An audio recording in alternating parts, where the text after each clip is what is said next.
नमस्कार, मैं हूं अरुण तोमर। आप देख रहे हैं स्वराज एक्सप्रेस। हमारी बिग डिबेट में आप सभी का स्वागत है। मध्य प्रदेश में इन दिनों सियासत पूरे सवाब पर है। बीजेपी की सूची सामने आने के बाद से नाराज नेताओं की फेहरिस्त लंबी होती जा रही है। वहीं विपक्ष ऐसे असंतुष्टों को गिद्ध निगाह से देख रहा है। चर्चा को विस्तार दे उससे पहले देख लेते हैं एक छोटी सी रिपोर्ट। एक अनार 100 बीमार वाली कहावत तो आपने सुनी ही होगी। कुछ इसी तरीके की कहावत मध्य प्रदेश की सियासत में फिट बैठ रही है। उसका कारण भी खासा महत्वपूर्ण है। दरअसल मध्य प्रदेश में इसी साल चुनाव होने हैं। चुनाव को लेकर दलों ने सियासी कसरत भी शुरू कर दी है। इसी कड़ी में आगे निकलते हुए बीजेपी ने 25 सीटों पर ऐलान कर दिया। इन सीटों पर ऐलान क्या हुआ, कई इलाकों से नाराजगी और बगावती सुर सुनाई देने लगे। दरअसल मध्य प्रदेश में बीजेपी ने 17 अगस्त को 39 उम्मीदवारों की पहली सूची जारी की है। कहा गया कि ये मास्टर स्ट्रोक है। इससे हारी हुई सीटों पर पार्टी के उम्मीदवारों को तैयारी करने के लिए वक्त मिलेगा। इन सीटों पर हार को जीत में तब्दील किया जा सकता है। हालांकि ये परेशानी का सबब बन गया है। 39 में से 16 सीटों पर विरोध हो रहा है। भोपाल में मध्य प्रदेश के बीजेपी कार्यालय पर हर दिन अलग अलग क्षेत्रों से कार्यकर्ता आ रहे हैं और प्रदर्शन कर रहे हैं। बीजेपी में इन सीटों पर हो रहा है विरोध।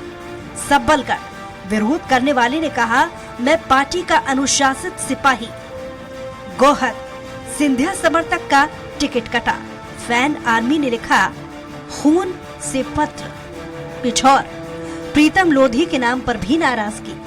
चाचौड़ा जिसे जिला पंचायत चुनावों में हराया उसे ही दिया टिकट। बंडा नया चेहरा आया तो एकजुट हुए पुराने नेता। महाराजपुर किसान नेताओं ने जलाया पुतला। छतरपुर टिकट कटा तो आ गए आंसू। चित्रकूट कांग्रेस से आए नेता कर रहे हैं विरोध। शाहपुरा पूर्व मंत्री अपने ही टिकट से खुश नहीं। लांजी आप से आए कर राहे को टिकट का विरोध। पांढोडरा बाहरी उम्मीदवार के विरोध में लगे नारे। भोपाल उत्तर आलोक शर्मा का वीडियो वायरल। सोनकंज राजेंद्र वर्मा के समर्थकों ने किया हंगामा। झाबुआ भूरिया का नाम आने के बाद से ही हो रहा विरोध। कुक्षी जयदीप पटेल को बताया जा रहा है बाहरी। धर्मपुरी ऑडियो वायरल होने के बाद विरोध शुरू। वहीं इस नाराजगी के बाद से बीजेपी डैमेज कंट्रोल में जुटी हुई है। प्रदेश अध्यक्ष वीडी शर्मा और संगठन महामंत्री हितानंद शर्मा ने सभी विधानसभा क्षेत्रों से फीडबैक लिया है। वहीं दिग्गज नेताओं को विरोध को थामने के लिए मैदान में है, तो वहीं कांग्रेस और बीजेपी दोनों ही दल नाराजों पर गिद्ध निगाहें लगाए बैठे हैं। कांग्रेस नेता लोगों को पार्टी की सदस्यता दिला रहे हैं, जो कि बीजेपी में असंतुष्ट है। बहरहाल मध्य प्रदेश में सियासत जोरों पर है। एक दूसरे को मात देने का प्रयास किया जा रहा है। ऐसे में देखने वाली बात ये होगी कि जिन सीटों पर नाराजगी दूर नहीं हो रही है, उन सीटों पर बीजेपी और कांग्रेस क्या फॉर्मूला लागू करते हैं जिससे कि जीत पक्की हो सके।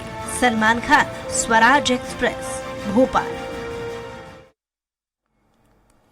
आज का हमारा मुद्दा है नाराजगों पर निगाह है। इस पर हमारे साथ चर्चा करने के लिए बीजेपी प्रवक्ता हैं ब्रजेश पांडे जी, अभिनव बरौलिया हैं कांग्रेस प्रवक्ता हैं, योगीराज योगेश हैं वरिष्ठ पत्रकार हैं। आप तीनों ही मेहमानों का बहुत बहुत शुक्रिया हमारी इस बिग डिबेट में जुड़ने के लिए। पहला सवाल कांग्रेस प्रवक्ता जी से कर लेते हैं। कांग्रेस प्रवक्ता हमारे साथ। बीजेपी छोड़कर जो राजनेता कांग्रेस में शामिल हो रहे हैं, काफी संख्या, उनकी संख्या एक के बाद एक बढ़ती जा रही है। कांग्रेस इन्हें कैसे साथ पाएगी, क्योंकि बीजेपी छोड़कर ये आ रहे हैं आपके पास?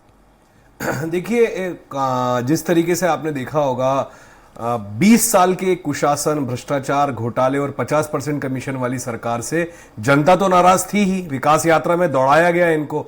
उसी तरीके से अब कार्यकर्ता भी इनसे नाराज है। आपकी स्वराज एक्सप्रेस की रिपोर्ट में ये साफ साफ दर्शा रहा है कि रोज इनकी पार्टी कार्यालय हो, चाहे इनका जो हर कार्यालय जहां जहां विरोध हो रहा है, चाचौड़ा से लेके कुक्षी से लेके सभी जगह आप देख रहे होंगे, पूरी जगह जबरदस्त विरोध हो रहा है। वहीं आप देखेंगे आज भोपाल की सड़कों पर जिस तरीके से हुजूम देखने को मिल रहा है, चारों तरफ से लोग, आज पूरा मतलब ऐसी स्थिति हो गई कि जाम की स्थिति हो गई थी। लोग छोड़ छोड़ के आ रहे हैं भाजपा को। तो यह साफ दिख रहा है कि भारतीय जनता पार्टी अवसाद के दौर से गुजर रही है, अपने अस्तित्व की लड़ाई लड़ रही है, और प्रदेश की जनता जिस तरीके से कमलनाथ जी और कांग्रेस में विश्वास दिखा रही है, वो साफ साफ दिख रहा है कि आने वाले समय में 2023 में कांग्रेस पार्टी एक बहुत बड़ी जीत की तरफ अग्रसर है। क्योंकि भ्रष्टाचार, घोटाले और जो 50% की चर्चाएं थी उसको दबाने और छुपाने के लिए नित्य नए नए रिपोर्ट कार्ड आप देख रहे होंगे। 2008 में चेहरा थे शिवराज जी, 13 में चेहरा थे शिवराज जी, 18 में चेहरा थे शिवराज जी, लेकिन अब शिवराज जी कहीं पर भी नहीं है। गृह मंत्री, देश के गृह मंत्री को यहां पे आके रिपोर्ट कार्ड बताना पड़ रहा है, वो भी ऐसा रिपोर्ट कार्ड जिसमें कुछ भी नहीं है, सब खाली है। योजनाएं 18 साल में कभी लाडली बहनाओं की याद नहीं आई, कभी न छात्रों की याद आई, न स्कूटी की याद आई, अब सब कुछ याद आ रहा है। तो ये सब दिख रहा है कि ये पूरे तरीके से खोखले हो चुके हैं, सिर्फ झूठी घोषणाएं, घोटाले इन्हीं पर डिपेंड थे। अब इनकी पोल खुल चुकी है, जनता भी तैयार है, कार्यकर्ता भी इनका तैयार है, ये पूरे तरीके से अब खत्म हो चुके हैं। देखा जाए जो बीजेपी छोड़कर कांग्रेस में आ रहे हैं, काफी लंबी लिस्ट है उन नेताओं की, लेकिन कहीं ना कहीं चुनाव नजदीक है और आगामी चुनाव में वो भी टिकट की दावेदारी कर सकते हैं। ऐसे में कांग्रेस के जो पुराने कार्यकर्ता हैं उन्हें आप कैसे बनाएंगे? देखिए, हमारी पार्टी में आप अनुशासन की बात कर रहे हैं, अनुशासन साफ साफ दिख रहा है कि भारतीय जनता पार्टी अपने आप को अनुशासन वाली पार्टी कहती थी, लेकिन वो पूरे तरीके से आप देख रहे होंगे तोड़फोड़ और किस तरीके से हंगामा हो रहा है। खैर, वो उनका मसला है, लेकिन मैं आपको बता दूं कि यहां पर हमारी पार्टी में जिस तरीके से कमलनाथ जी का सशक्त नेतृत्व है, कमलनाथ जी के नेतृत्व में सभी लोग पूरी ताकत से चुनाव लड़ रहे हैं, और कमलनाथ जी ने जो मैनेजमेंट दिखाया है वो पूरे प्रदेश की जनता देख रही है। इसलिए प्रदेश की जनता तैयार है कमलनाथ जी के साथ। और आप देखिएगा आने वाले समय में आपको हमारा दिखेगा सिस्टम कि हम किस तरीके से चुनाव लड़ेंगे। हम जनता के मुद्दों पर चुनाव लड़ रहे हैं, हम महंगाई, बेरोजगारी, जनता को क्या डिलीवर कर सकते हैं। हमने हिमाचल, राजस्थान, कर्नाटक सब जगह हमारी जिस तरीके से जीत हुई है वो दिखा रही है कि आने वाले समय में मध्य प्रदेश में एक पूर्ण बहुमत की सरकार बनने वाली है। ये सब आपको आने वाले समय में देखने को मिलेगा। अभिनव जी, देखा जाए तो बीजेपी ने अपने एमपी में 25 उम्मीदवारों की लिस्ट जारी की है, लेकिन कांग्रेस ने अभी लिस्ट जारी नहीं की है। क्या कांग्रेस उस ताक में है कि बीजेपी से जो रूटे हुए हैं वो उन्हें अपने कांग्रेस में लेकर टिकट की दावेदारी करा? देखिए, ये भी जनता को साफ साफ दिख रहा है। हमारी टिकट हम अपने समय से जारी करेंगे, जो भी था हम एक सिस्टम से जारी करेंगे, लेकिन आपने देखा होगा भाजपा ने जिस जल्दबाजी से आज ही हमने चुनाव आयोग में इस बात को रखा है कि जिस तरीके से कैंडिडेट अभी इनके पैसा खर्च कर रहे हैं, इस पे भी निगाह रखी जाए और तत्काल रखी जाए। आज ही हमने चुनाव आयोग में बोला है, ये सिर्फ और सिर्फ सुर्खियां बटोरने के लिए कर रही है, क्योंकि मुद्दे तो है नहीं। जनता के मुद्दों से ये वैसे ही परेशान है, तो कभी रिपोर्ट कार्ड ले आती है, कभी मंत्रिमंडल विस्तार ले आती है, तो ये सारी बातें बेमानी है। भाजपा बिल्कुल विलुप्त होने वाली है इस प्रदेश से, देश से भी आने वाले। हमारे साथ बीजेपी प्रवक्ता हैं ब्रजेश पांडे जी जुड़ चुके हैं। ब्रजेश जी, आपका बहुत बहुत स्वागत है। बीजेपी ने 25 उम्मीदवारों की लिस्ट जारी की है, 16 पर विरोध हो रहा है, इसे आप इस डैमेज कंट्रोल को कैसे रोक पाएगी बीजेपी? देखिए, बीजेपी में कहीं किसी तरह का कोई मनमुटाव नहीं है, आपसी अंतरकलह नहीं है, ना ही किसी तरह की कोई प्रत्याशी को लेकर एक आक्षेप सापेक्ष की बात है। दरअसल भारतीय जनता पार्टी, अभिनव जी बड़ी लंबी चौड़ी बातें कांग्रेस के बारे में कर रहे थे। दरअसल भारतीय जनता पार्टी पूरे साल के 365 मल्टीप्लाई 24 गुणे 7 दिन काम करती रही है, और वो अपनी जमीनी कार्यकर्ताओं से, मैदानी कार्यकर्ताओं से बदस्तूर जुड़ी रही है। लेकिन जहां तक सवाल कांग्रेस पार्टी का है, कांग्रेस पार्टी की कनेक्टिविटी ही जनता के साथ नहीं रही है। कार्यकर्ता तो बहुत दूर की बात है, उनके जिस तरह से अपोजिशन का रोल निभाना चाहिए, बड़ा आपसी अंतरकलह। कई बार विधानसभा सत्र में आप देखिए, जीतू पटवारी जी के साथ जब कोई बात आई तो पूरी मध्य प्रदेश में कांग्रेस एकजुट नहीं रही। कमलनाथ जी उसको लेके वॉकआउट नहीं किया, अकेले जीतू पटवारी का निष्कासन होता है। सज्जन सिंह वर्मा जब विधानसभा में कोई बात करते थे तो गोविंद सिंह जी कोई और बात करते थे। हम समझते हैं इतने सारे गुट कांग्रेस के अंदर है, इतनी सारी अंतरकलह कांग्रेस के अंदर है, इसका खामियाजा कांग्रेस को तो उठाना पड़ेगा। जहां तक सवाल सूची का है, बीजेपी को, चूंकि जो आदमी अपना होमवर्क अच्छा करके रखेगा, जिस आदमी को क्रियात्मक और प्रयोगात्मक नॉलेज होगा, वही ना अपनी सूची जारी करेगा। कांग्रेस का कोई होमवर्क ही नहीं है अभी तक। लेकिन देखा जाए ब्रजेश पांडे जी, आपने जिन 25 सीटों पर उम्मीदवार उतारे हैं वो सीटें पहले बीजेपी हार चुकी है, उन पर आपने उम्मीदवार उतारे, लेकिन उन उम्मीदवारों का लगातार विरोध होता जा रहा है। देखिए, हार और जीत राजनीति के दो पहलू होते हैं। जब कोई भी राजनेता अगर चुनाव मैदान में उतरता है, चुनाव की बेदरनी को पार करता है, तो उसके सामने दो चीजें होती हैं, या तो हार या जीत। ये बहुत महत्वपूर्ण बात नहीं है, क्योंकि हारने का जहां तक सवाल है, देश की पूर्व प्रधानमंत्री इंदिरा गांधी चुनाव हार चुकी हैं, देश के कई दिग्गज नेता चुनाव हार चुके थे। ये महत्वपूर्ण बात नहीं होती, महत्वपूर्ण ये बात होती है कि जनता के साथ। लेकिन यह मुद्दा ये, जिन्हें आपने टिकट दिया उनका क्षेत्र में लगातार विरोध होता जा रहा है।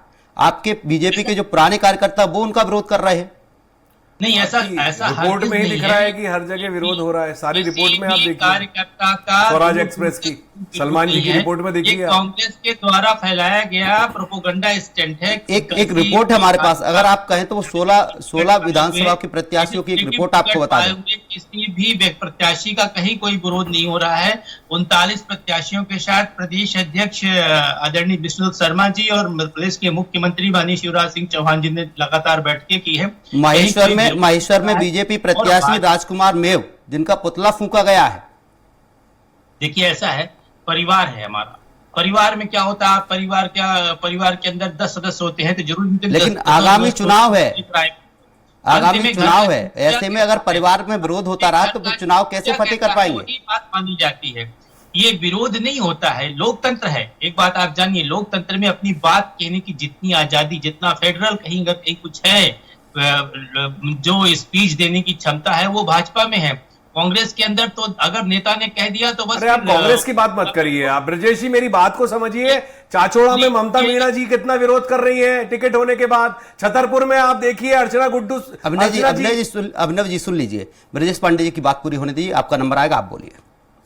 अभिनव जी की बात आएगी तो अभिनव जी बोलेंगे, हम उनकी बात में नहीं बोलते, हम किसी भी प्रवक्ता की बात में नहीं बोलते, ही टिकट का तकाजा। बिल्कुल। देखिए, महत्वपूर्ण बात ये होती है कि परिवार के अंदर अगर 12 सदस्य हैं तो जरूरी नहीं होता कि 12 के 12 सदस्य आपस में एक दूसरे से एक मत के साथ एकजुट रहे। वैचारिक मतैक्य हो सकता है, लेकिन जब मंतव्य की बात आती है। आप ये मानते हैं कि बीजेपी में जो 12 सदस्य आप बता रहे हैं कि जो आप उदाहरण दे रहे हैं कि 12 सदस्य रहते हैं आपस में असहमत हो सकते हैं? प्रत्याशी का चयन कर दिया तो आप मान करके चलिए कि उस क्षेत्र के सभी लोग। अब आप मुझे बताइए, जैसे आप माननीय लाल सिंह आर्य जी की बात देखिए, लाल सिंह आर्य जी को जहां टिकट मिल जाती है, वो राष्ट्रीय अनुसूचित जनजाति मोर्चा के राष्ट्रीय अध्यक्ष हैं। उसके बाद वहां के प्रमुख प्रत्याशी जो बीजेपी के थे, श्री रणधीर सिंह रावत, जो प्रदेश के महामंत्री हैं, उन्होंने कहा कि अगर हमारे यहाँ से लाल सिंह आर्य जी को टिकट मिल गई तो हम उनका खुल के सपोर्ट करेंगे। एडीएफ में टिकट का दावेदार था। देखिए, वही हमने कहा कि जितना आंतरिक लोकतंत्र भारतीय जनता पार्टी के अंदर है, उस तरह कांग्रेस में नहीं है। कांग्रेस में इतने सारी गुटबाजियां हैं, इतने सारे गुट हैं कि समझे नहीं आता कौन कोई अजय सिंह राहुल भैया गुट का आदमी है, कोई पचौरी जी के गुट का आदमी है, कोई सज्जन भैया के गुट का आदमी। इतने सारे गुट के इतने सारे नेता है कि जब टिकट मिलती है एक व्यक्ति को तो सब मिलकर के उसको हराने। हमारे साथ वरिष्ठ पत्रकार है योगी राज योगेश, उनसे सवाल ले लेते हैं। योगी राज जी, देखा जाए दोनों ही दल लगे हुए हैं, आगामी विधानसभा चुनाव है, इधर से उधर नेताओं का आना जाना लगा हुआ है, क्योंकि टिकट है। बीजेपी से जो रूठे हुए कांग्रेस में आ रहे हैं, कांग्रेस से जो रूठे हुए बीजेपी में आ रहे हैं। लेकिन सवाल यह है कि जो रूठे हुए हैं उन्हें कैसे दोनों पार्टियां मना पाएंगी? क्या इसका नतीजा चुनाव में देखने को मिलेगा?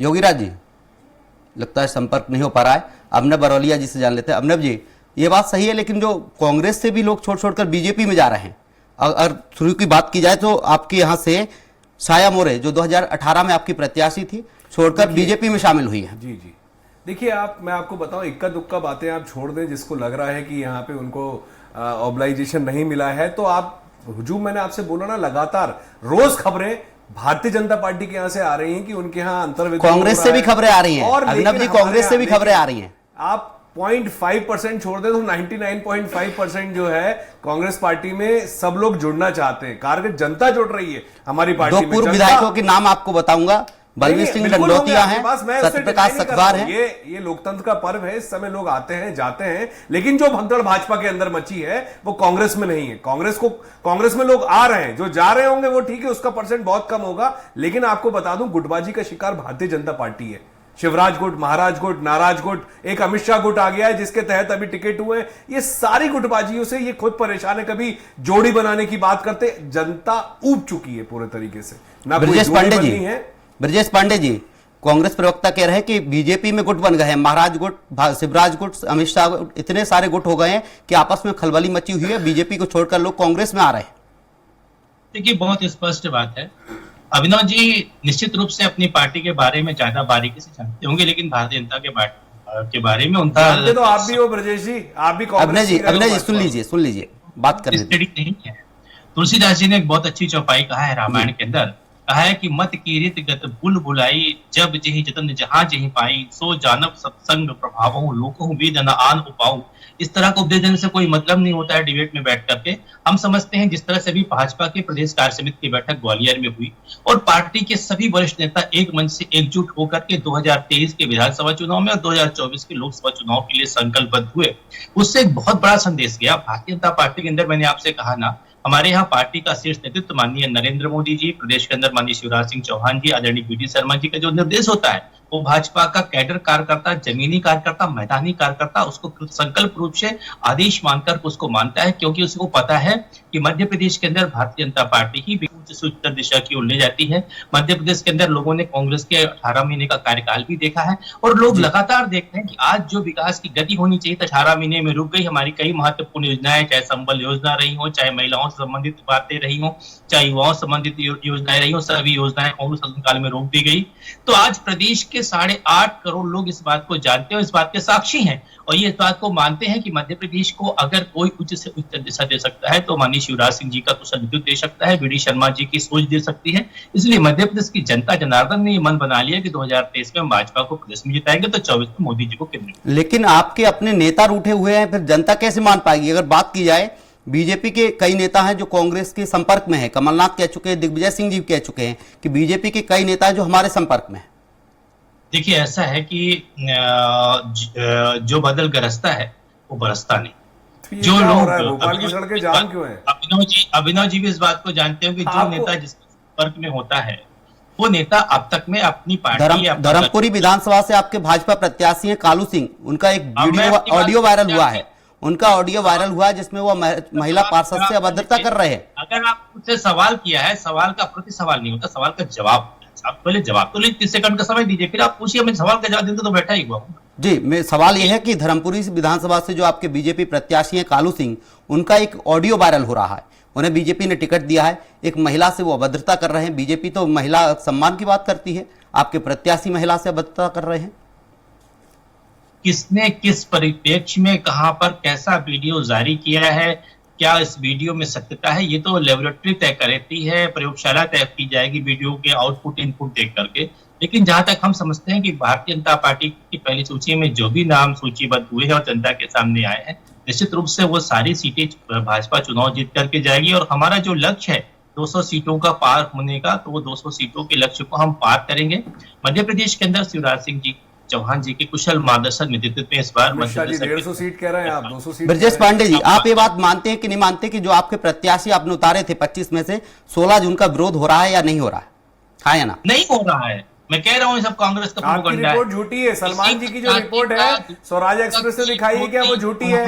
जो वीडियो चल रहे हैं चाचोड़ा में, जो छतरपुर में दिख रहा है, रोकना चाहूंगा अभिनव जी, आपको रोकना चाहूंगा। ब्रजेश पांडे जी, आप देखिए भिंड में आपके बिहार से बीजेपी के विधायक पहुंचे थे, उसी दौरान बीजेपी के कार्यकर्ता लड़ गए। ब्रजेश पांडे जी सुन लीजिए, ब्रजेश पांडे जी सुन लीजिए, आज भिंड में बीजेपी की बैठक थी, उसमें बिहार से बीजेपी के विधायक पहुंचे थे। प्रदेश की जनता ने इस बात को मान लिया है, ठान लिया है कि जो विकास भारतीय जनता प्रदेश की जनता ने मान लिया है, मानते हैं, लेकिन आज भिंड में बीजेपी की बैठक थी। कांग्रेस के किसी प्रलोभन में प्रोपेगेंडा में नहीं आएंगे। जी मैं मानता हूं, लेकिन आज भिंड में बीजेपी की बैठक थी, बिहार से आपके बीजेपी के विधायक पहुंचे थे, उन्हीं के सामने बीजेपी के 2 दलों के जो कार्यकर्ता था लड़ गए और हथियार भी लहराए गए। देखिए ऐसा है, आगामी चुनाव है, चाहे वो जन जन गरीब कल्याण का कार्यक्रम हो, चाहे अरे अभी वो पूछ क्या रहे हैं, बोल क्या रहे हो आप क्या झगड़े सवालों का टाल मटोल कर रहे हैं आप। ब्रजेश पांडे जी, आप सवालों का टाल मटोल कर रहे हैं, सही जवाब नहीं दे रहे हैं। वो ब्रजेश जी, आप इधर हर कोई योजना और ये सब बता रहे हो। अभिनय जी आपको रोकना चाहूंगा, अभिनय जी आपको रोकना चाहूंगा। होती नीतियों से हट करके जनता के दिल में विश्वास पैदा किया, और जब जनता के जज्बात में, जनता के दिल में कोई विश्वास पैदा हो जाता है तो उसको आप मिटा नहीं सकते। कांग्रेस का प्रोपेगेंडा, कांग्रेस का प्रलोभन और कांग्रेस का मीडिया प्रचार जिसे कहते हैं। आपको यहाँ पे पूरी लिस्ट आप कांग्रेस पे मत थोपिए। आप अभिनय जी आपको रोकना चाहूंगा, अभिनय जी आपको रोकना चाहूंगा, अभिनय जी आपको रोकना चाहूंगा, अभिनय जी आपको रोकना चाहूंगा। रिजल्ट बताएगा, हम तो रिजल्ट पे विश्वास करते हैं। ब्रजेश पांडे जी रिजल्ट बताएगा, लेकिन ये सही है, आज भिंड में बीजेपी कार्यकर्ता आपस में लड़ गए, माहेश्वर में आपके प्रत्याशी का पुतला फूंक दिया गया। लेकिन 23 में हम पूरी की पूरी 200 सीटें लेकर के आएंगे। आप 200 सीटें कैसे लेके आएंगे, ये तो बताइए कैसे लेके आएंगे। भिंड में आपके कार्यकर्ता लड़ रहे हैं, महेश्वर में आपके प्रत्याशी का पुतला फूका जा रहा है। 230 ही बोल दो, कुछ भी हवा में बातें कर रहे हो आप। वैचारिक मत हो सकता है, लेकिन मंतव्य जो है राष्ट्र हित है। मंतव्य सवाल तो यही है कि आपके जो रूठे लोग हैं उन्हें आप कैसे मनाएंगे। हो रही है, लोग रोज पार्टी छोड़ के आ रहे हैं आपकी, और आपकी पार्टी में रोज लड़ाइयां हो रही है। ब्रजेश पांडे जी आपको रोकना चाहूंगा, ब्रजेश पांडे जी आपको रोकना चाहूंगा। अभिनय जी से सवाल ले लेते हैं। अभिनय जी, तत्परता के साथ भारतीय जनता पार्टी की मध्य प्रदेश में सरकार बनाएंगे, तब हम 200 सीटें। ब्रजेश पांडे जी आपको रोकना चाहूंगा। अभिनव जी हमारे साथ। अभिनय जी, देखा जाए तो बीजेपी में लगातार विरोध का दौर जारी है, क्योंकि प्रत्याशियों की सूची जारी कर दी है। कांग्रेस क्या इस ताक में है कि बीजेपी अपनी सारी प्रत्याशियों की सूची जारी कर दे, उसके बाद हम जारी करेंगे, क्योंकि उनके रूठे हुए हमारे कांग्रेस में आकर चुनाव लड़ सकते हैं। देखिए, मैं आपको शुरू में अपने स्टेटमेंट में भी बोल चुका हूं, सारी बातें मैंने सीधे सीधे रखी है कि हम कमलनाथ जी के सशक्त नेतृत्व में एक जबरदस्त पूर्ण बहुमत की, जो मतलब आपने कर्नाटक में भी नहीं देखा होगा, उससे ज्यादा सीटें जीत के आएंगे हम, और जनता हमारे साथ है। आप देख रहे होंगे भोपाल की सड़कों पे हुजूम चारों तरफ रोज हो रहा है, ऐसा रोज, एक दिन नहीं। और वहीं भाजपा में अंतरकल है, अंतर्द्वंद, जनता से कोई सरोकार नहीं है। बेरोजगारी के मुद्दे हो, चाहे महंगाई के मुद्दे हो, चाहे घोटालों के मुद्दे हो, सबसे बच रही है। रोज सुर्खियों में रहने के लिए कुछ नए नए रिपोर्ट कार्ड, तीन टेन्योर में शिवराज जी चेहरा रहे, अभी क्यों नहीं है? क्यों नहीं है भाई? आप हमारे तो साथ सीधे सीधे बच रहे हो ना जी। हमारे साथ वरिष्ठ पत्रकार हैं योगेश योगीराज जी हैं। योगेश योगीराज जी, आपका बहुत बहुत स्वागत है। देखा जाए तो एमपी में चुनावी हलचल तेज हो गई है। दोनों ही पार्टियों में से नेताओं का आदान प्रदान शुरू हो गया है। बीजेपी छोड़ कांग्रेस जा रहे हैं, कांग्रेस छोड़ बीजेपी जा रहे हैं। ऐसे में सवाल यह उठता है कि आगामी विधानसभा चुनाव में टिकट को लेकर बीजेपी ने 25 उम्मीदवारों की लिस्ट जारी की, जिसमें से 16 पर विरोध चल रहा है। वो कहीं ना कहीं जो विरोध चल रहा है उनमें से जो रूठे हुए हैं वो कांग्रेस में शामिल हो रहे हैं। दोनों पार्टियां इन रूठों को कैसे मना पाएंगी? देखिए, चुनाव का मौसम है और मुझे ऐसा लगता है कि विरोध और अंतर विरोध के स्वर और तेज होंगे जैसे जैसे चुनाव की तारीखें नज़दीक आएंगी। और सबको चुनाव लड़ना है, लेकिन सबको टिकट तो मिलना नहीं है, तो डेफिनेटली कोई इधर जाएगा, कोई उधर आएगा। कई जगह विरोध वाजिब है और कई जगह विरोध केवल प्रतिष्ठा का प्रश्न बना हुआ है। बीजेपी की भी यदि आप बात करें, मैं एक दो आपको उदाहरण देता हूँ जी। चाचौड़ा में ममता मीणा विरोध कर रही हैं, सही है। आप अपना एक आप कहा कि आप बोल सकते हैं, लेकिन ममता मीणा, अब आप ये देखिए, जिला पंचायत की मेंबर है, वो भाजपा समर्थित है। उनके पति आईपीएस हैं, वो भी जिला पंचायत में है। ये पूर्व की विधायक हैं और अब इन्हें फिर विधायक का टिकट चाहिए। तो जब आप दो बार आपके परिवार से दो लोग ऑलरेडी एडजस्ट हैं, तो फिर आपको ये प्रतिष्ठा का प्रश्न क्यों बनाना चाहिए? और जो नई जिसको टिकट दिया गया वो सर्वे में उनका नाम है, और उन्होंने मात्र 205 वोटों से वो चुनाव हारी थी ममता मीणा के अगेंस्ट। तो ममता जी की पीड़ा ये है कि उनको क्यों टिकट दिया जा रहा है। तो मुझे ऐसा लगता है कि ये जो विरोध है कई जगह गैर वाजिब है। पार्टी की जो लाइन है उस आधार पे यदि आप विरोध करें तो समझ में आता है, और कई जगह विरोध बिल्कुल वाजिब है। उपेक्षा हो रही है, जो लंबे समय से जो मेहनत कर रहे हैं जो लोग, और उनकी सरासर उपेक्षा हो रही है। और अभी जो 39 सीटों पर जो टिकट वितरण हुआ है, उसमें इन अंतर विरोध या विरोध करने वालों के लिए थोड़ी सी राहत की सांस लेना चाहिए, क्योंकि इस 39 टिकटों में आप देखा जाए तो एक मैसेज क्लियर है कि कोई उम्र की सीमा नहीं है, कोई बंधन नहीं है, कोई जाति का बंधन नहीं, सबको टिकट मिल सकता है। पहले एक फार्मूला था कि साहब 70 के बाद वालों को टिकट नहीं मिलेगा, एक परिवार के 2 को नहीं मिलेगा, और भी तमाम तरीके के लोग हारे हुए को नहीं मिलेगा, लेकिन इसमें तो सभी को दे दिया। तो एक नई आशा की उम्मीद भी करनी चाहिए जो टिकट मांग रहे हैं। लेकिन ये बात सही है कि ऐन चुनाव के मौके पर यदि ये अंतर विरोध सामने आते हैं तो ये नुकसान होता है पार्टी के लिए। और अब ये चैलेंज है मध्य प्रदेश की लीडरशिप के लिए कि वो इस अंतर विरोध को कैसे दूर करती है, क्योंकि आप जिसको बिठाओगे तो दूसरा आपके खिलाफ जाएगा। अब ये पूरी कार्यकुशलता संगठन की और प्रदेश के जो बड़े नेता जिनको जिम्मेदारी दी गई है उन लोगों पर है कि उस असंतोष को कैसे दबाते हैं। देखा जाए तो जो बीजेपी ने अपनी लिस्ट जारी की थी 25 उम्मीदवारों की एमपी की, उनमें से 16 पर विरोध हो रहा है। बीजेपी इन सीटों को पहले हार चुकी है। क्या बीजेपी इसे प्रयोग की तरह ले रही थी, या बीजेपी ने जो लिस्ट शुरुआत में जल्दी जारी करने के बाद ये सोचा था कि प्रयोग कर लेते हैं, इन लोगों को टाइम भी मिलेगा? नहीं, ये प्रयोग भी हो सकता है। और दूसरा इसमें लेकिन 16 के ये 39 के 39 ऐसा नहीं है। ये लोग जितने जो सीट उन्होंने जो टिकट डिक्लेयर किए हैं उसमें आधे ज्यादा जीतने वाले भी कैंडिडेट है। ऐसा नहीं है कि सब जगह ही विरोध हो रहा हो, लेकिन 16 जगह विरोध पर देखा जाए तो लगातार विरोध के गूंज रहे हैं। हाँ, तो कई जगह पुतला फूका जा रहा है, कई जगह पुराने जो है वो रूठे हुए हैं, सोशल मीडिया से अपना इजहार कर रहे हैं रूठने का। नहीं, तो मैंने ऐसे में कहीं ना कहीं बीजेपी किस तरीके से इन रूठों को मना पाएगी? हाँ, मैंने वही तो कहा, मैंने पहले ही ये कहा कि ये बीजेपी के लिए एक चुनौती है कि आप चुनाव के मौके पर जो आपने एक बखेड़ा खड़ा किया है उसको आप कैसे शांत करेंगे। क्योंकि ये बात तो सही है कि पार्टी, अब जैसे अमित शाह जब ग्वालियर गए तो ग्वालियर में उन्होंने एक लाइन क्लियर कर दी पार्टी नेताओं के सामने कि साहब हमने दूल्हा तय कर दिया है, वो दूल्हा जैसा भी है आप उसको स्वीकार करें। तो ये एक लाइन उन्होंने दे दी। अब इसको कैसे संगठन लेता है, कैसे वहां के नेता लेते हैं, क्योंकि बीजेपी ने बगावत की वजह से हिमाचल प्रदेश की सरकार गंवा दी। वहां आपकी बनी बनाई सरकार सिर्फ इसलिए गई कि 20-22 लोग वहां बगावत करके खड़े हो गए थे। और यही स्थिति मध्य प्रदेश में यदि होती है तो डेफिनेटली मध्य प्रदेश में आज की बात की जाए तो भिंड में बीजेपी की, बिहार के जो बीजेपी विधायक थे वो मीटिंग लेने पहुंचे थे, दोनों जो प्रत्याशी थे दावेदारी कर रहे थे, दोनों गुट आपस में लड़ गए। देखिए, ग्वालियर चंबल अंचल की यदि आप बात करो ना तो ग्वालियर चंबल शुरू से ऐसा अंचल रहा है जहां द्विकोणीय नहीं, हमेशा त्रिकोणीय और चतुष्कोणीय संघर्ष होता है कई जगह। तो ये कोई नई बात नहीं है। वहां पे बीएसपी का भी वहां दबदबा है, समाजवादी पार्टी की भी वहां लोग हैं, और आम आदमी पार्टी ने भी यदि एंट्री की तो ग्वालियर से की। तो ग्वालियर चंबल अंचल जो वो सेंसिटिव एरिया है किसी भी पार्टी के लिए, क्योंकि वहां टक्कर आपस में एक द्विपक्षीय टक्कर नहीं होती।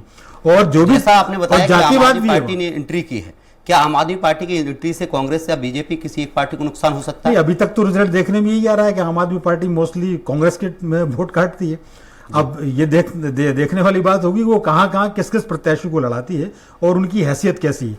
तो डेफिनेटली और बीजेपी की तो समय का अभाव, बीजेपी के एक लीडर ने ये कहा भी था कि हम तो चाहते हैं कि आम आदमी पार्टी आ जाए ताकि हमें लाभ मिले। जी जी, आप तीनों ही मेहमानों का तमाम चर्चा के लिए बहुत बहुत शुक्रिया। अभिनव बरोलिया जी हमारे साथ, आपका भी बहुत बहुत शुक्रिया। योगीराज योगेश जी थे, आपका भी बहुत बहुत शुक्रिया। और ब्रिजेश पांडे जी बीजेपी प्रवक्ता हैं। आप तीनों ही मेहमानों का स्वराज एक्सप्रेस में जुड़ने के लिए बहुत बहुत शुक्रिया। फिलहाल के लिए हमारी बिग डिबेट में इतना ही। आप देखते रहिए स्वराज एक्सप्रेस। नमस्कार।